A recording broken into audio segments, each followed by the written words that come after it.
Sorteada a Copa Sul-Americana, o torneio mais imbecil do planeta Terra, tem os seus confirmados aí, os grupos confirmados. A Conmebol conseguiu errar na hora da apresentação do sorteio, botou o Vitória em 2 grupos ao mesmo tempo, foi uma merda do cacete. Mas enfim, sorteado esse subtorneio que não deveria nem existir, ou se existisse deveria ser muito menor, com muito menos vagas e etc, mas não vamos ter essa discussão mais uma vez. O importante é a gente analisar os grupos, se é que precisa de muita análise. Por que precisa de muita análise ou não? Porque, cara, qual é a possibilidade de um time brasileiro pegar adversários fortes na Sul-Americana? É zero. Né? É praticamente zero, porque não tem time forte da Sul-Americana. A Sul-Americana é a raspa da mandioca, né? A xepa da feira. É o que sobrou do que já é mais ou menos nos outros países. Então assim, os times brasileiros, a justificativa para um time brasileiro não passar de fase é eventualmente pegar um gigante que fez uma cagada no ano anterior, tipo o Independente, por exemplo, né, algum time desse tipo, ou eventualmente você fala, cara, eu vou jogar com o time B porque realmente não me interessa, eu tô focado aqui na Copa do Brasil, em campeonatos mais relevantes, não nesse troço. Aí você tem a justificativa. Você jogou com o time titular essa pindaíba aí, tua obrigação é passar. Eu não gastaria o meu time titular, qualquer um desses times que seja, tá? Por mais que você fale, pô, mas tem para alguns times é importante, eu sei, eu entendo. O Cruzeiro voltar ao cenário, gosta de ganhar título é importante, né? Para vários clubes é importante, é interessante ganhar a Sul-Americana. Ganhar a Sul-Americana não é ruim. Jogar a Sul-Americana é ruim. Como você vai jogar sem ter a garantia de que você vai ganhar? Só se você ganhar valeu a pena, caso contrário você pagou um mico do cacete abrindo mão de outros campeonatos para jogar esse torneio de bosta. Então é uma decisão muito difícil que eu já falei, eu por mim, qualquer clube grande do Brasil, bota o time sub-20 para jogar, se eu chegar na semifinal eu boto meu time titular e tento ganhar o caneco. Caso contrário, meu irmão, puta perda de tempo. Não tem adversário difícil, né? Eventualmente aqui você tem o Independente no grupo A, que acabou ficando fora, você tem uma Universidade Católica só que é do Equador, né? Você tem alguns times que você está acostumado a ver, por exemplo, o América de Cali, obviamente é um time tradicional da Colômbia e tal, mas assim, né, se estão aqui é porque não vem bem, né? Nenhum time que está aqui vem num grande momento, porque senão não estaria aqui. Isso aqui é um prêmio para os piores. Exceção feita ao Atlético Mineiro, que jamais deveria estar aqui, sim, na Libertadores, se a CBF tivesse um pingo de noção e critério. Você não pode pegar um time finalista de 2 torneios do ano anterior e tirar dos torneios de premiação no ano seguinte e colocar o 7º e 8º colocado do Campeonato Brasileiro. Qualquer pessoa, até um corintiano e um torcedor do Bahia, vão falar, realmente não tem muita... né, esse critério não é muito justo. Mas também esperar que a CBF vá botar a mão na consciência, juntar 3 pessoas numa mesa e falar, gente, vamos pensar, os caras até se assustam. Como assim pensar? Né, mano? Como é que pensa assim? A gente sabe fazer conchavo, ligar aqui, mas pensar? Porra, pensar não. Pensar no futebol? Não, mas pro bem do futebol... Não, que isso? Como é que faz isso aí? A gente não sabe como é que faz isso. Então esperar isso da CBF é uma loucura. Mas...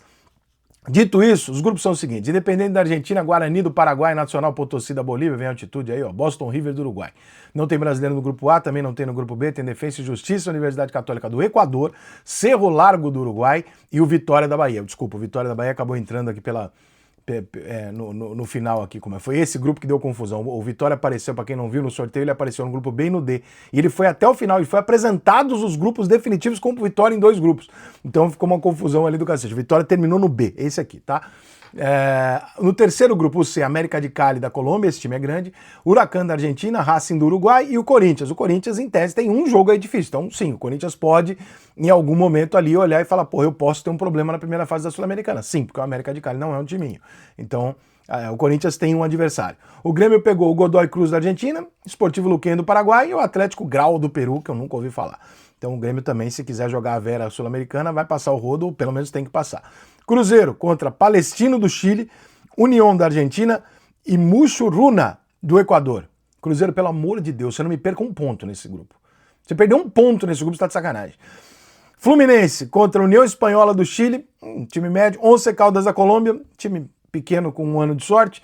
E o San José da Bolívia. O Fluminense também tem tudo para passar nesse grupo aí, embora o jogo contra a União Espanhola no Chile não seja um jogo fácil. Lanús, Vasco, Porto Cabello da Venezuela e Melgar do Peru.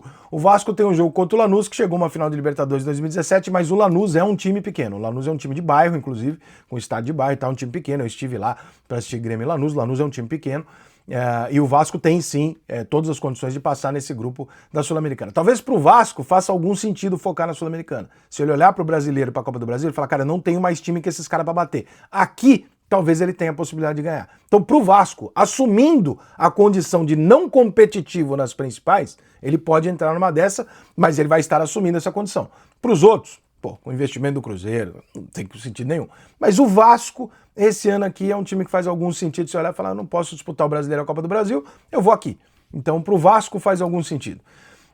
E no último grupo, Atlético Mineiro, Caracas da Venezuela, Cienciano do Peru e Deportes Iquique do Chile. Você conhece o Caracas, você conhece o Cienciano, sempre jogaram a Libertadores, não são times fortes.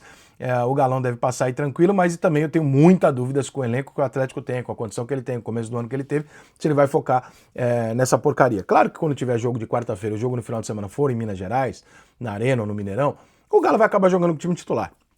Você não tem por que poupar se não houver viagem e tal. Agora, toda vez que tiver uma viagenzinha e tal, vai ficar aquele dilema, né? Porra, poupo, não poupo e tal. Tem viagens que são para altitude, tem viagens que são muito longas, etc. E aí você não vai contar, você não vai botar um Hulk num jogo desse, etc. Cara, sinceramente, Copa Sul-Americana para mim, depois que eu vi a Supercopa da Libertadores, que foi disparado o melhor torneio que nós tivemos além da Libertadores. Acho que a Libertadores era metade do ano, a outra metade era esse torneio. Agora que a Libertadores é o ano inteiro, não faz sentido ter outro torneio. Ou você faz uma Libertadores com menos clubes.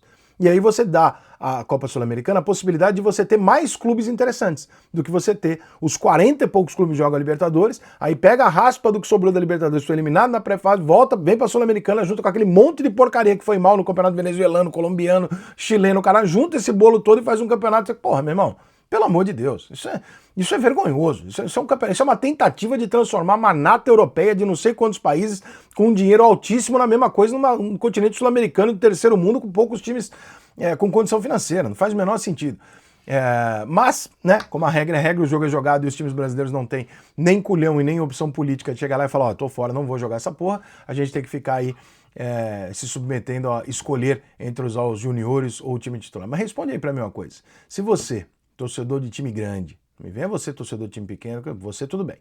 Mas o torcedor de time grande, exceção feita a um caso como o do Vasco desse ano. Tá? Ou seja, você tem um time que nem o Cruzeiro, você tem um time que nem o Fluminense, tem um time que pode engrossar. Você jogaria, você entraria com o time titular na Copa Sul-Americana, sabendo da impossibilidade de dentro de um calendário de você disputar em alto nível 3 competições? Você focaria nesse campeonato? Você daria valor para esse campeonato e abriria a mão de um brasileiro, de uma Copa do Brasil, por causa desse troço? Ou você tá comigo e fala, meu irmão, joga o que der aí, se chegar na semi a gente vê lá em alguma coisa. Caso contrário, vamos que vamos e focar em 2 campeonatos, que já é muito. 2 campeonatos já é muito, né? Nível Brasil, nível alto, com 12 grandes e tal, já é muito. Agora, 3 e um deles sendo esse, se você tiver dúvida qual abrir mão, aí fodeu.